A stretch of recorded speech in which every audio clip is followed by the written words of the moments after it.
Welcome back, guys, to Fog Racing, and it is your F1 2024 driver ratings for the Singapore Grand Prix, which of course took place on Sunday. This will probably be getting uploaded Tuesday or Wednesday, but it wasn't exactly a great race if we're being absolutely truthful about it. Now, last week we did a weird format about how we did our ratings, but you know what, we're going to go through the back. And we're going to go with the two Saubers. Valtteri Bottas qualified 19th, finished 16th. I'm going to give Valtteri Bottas a 5 out of 10. Moving on, Zhou Guanyu.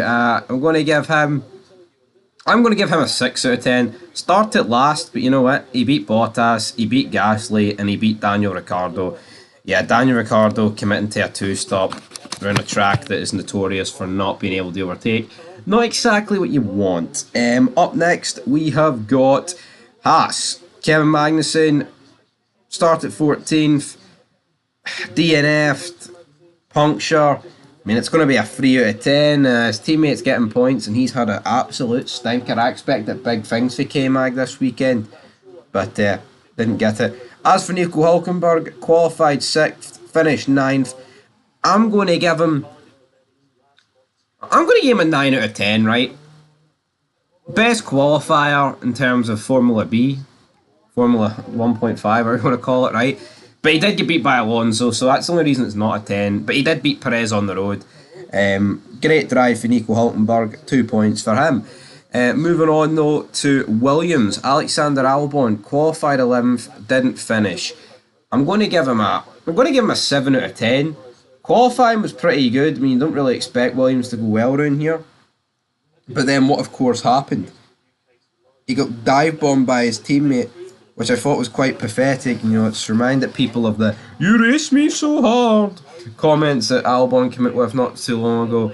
I mean, I do agree with that. It is a bit pathetic. Albon, it was a fine move by Colapinto.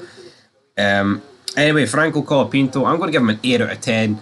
Started 12th. Finished 11th, battled with Alonso, Hülkenberg and Perez all race long, but you know, just can't find a way through, and it's not all his fault at the end of the day, is it? So, yeah. Moving on though to RB, Yuki Tsunoda qualified 8th, finished 12th.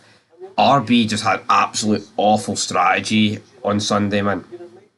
They really did. I'm going to give Yuki Tsunoda, it's a 7 out of 10, like, great quality. But at the end of the day, you finished 12th in a car that I think should have got points. And how much is that down to you? But the way you look at it, right, he started 8th, but you had two Ferraris and a Red Bull starting behind you. So all he's realistically been done there is he's got beat by Colapinto.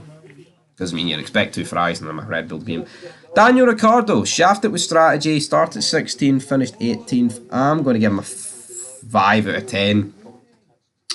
Was nowhere near his teammate, but he got shafted with strategy, and I guess he's contributed to Max Verstappen and his title fight. Right, Alpine, Gasly, 18th he started, finished 17th.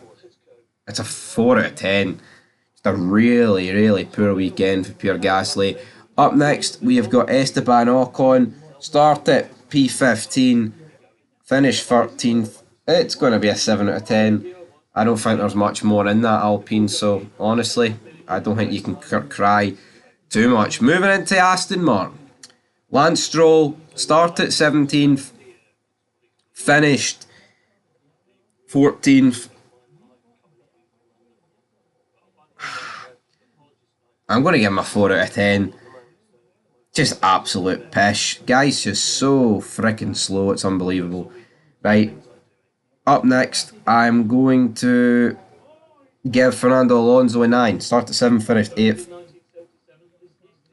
Could have got Hülkenberg in quali, and then he got him in the race, and that's where it matters at the end of the day. So that's where we're going to leave that. Give him a 9 out of 10. Anyway, into the top 4 teams now, and we have got Sergio Perez, qualified 13th, finished 10th. It's a 3 out of 10 for me. I just don't know. You know, there's no excuse, right? Because you look at Perez, and then you look at what the Ferraris did, right? Leclerc finished 5th. Probably a bit unlucky not to finish higher up, right? He could have got Russell, but, obviously finishing that low down, etc. But Sainz finished, alright, just ahead of Alonso and Hulkenberg, but the fact of the matter is he still beat them, right? Leclerc didn't, or not did, but Perez just nowhere to be seen.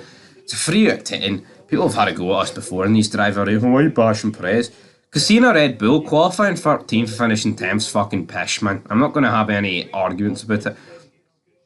Verstappen, second, finished second, 9 out of 10. Great drive. Saving his championship. Could have been so much worse this weekend. He salvaged it, right? Ferrari. I'm going to give Sainz a 5. He finished 7th, but he crashed out, and it kind of robbed us of a decent Q3. As for Leclerc, started 9th, finished 5th. I'll give him a 6. It was better than Sainz, but still had a poor quality, man. Into Mercedes, Lewis Hamilton started 3rd, finished 6th. Again, shafted by strategy. But I mean, he shouldn't have started on the soft. The way to go would have been starting on the hard tyre, I think, but no, apparently not. So for me, Lewis Hamilton, I'll give him an 8. I think he was shafted by the strategy. George Russell, started 4th, finished 4th, got the better strategy. I'll give him an 8 as well. Oscar Piastri, started 5th, finished 3rd. I'm going to give him a 6. I mean, McLaren's the fastest car. Look what Norris did. There's no excuse for... I mean, Norris's best laps 8 times quicker than Piastri, and Piastri had much fresher tyres. He finished 42 seconds by his teammate.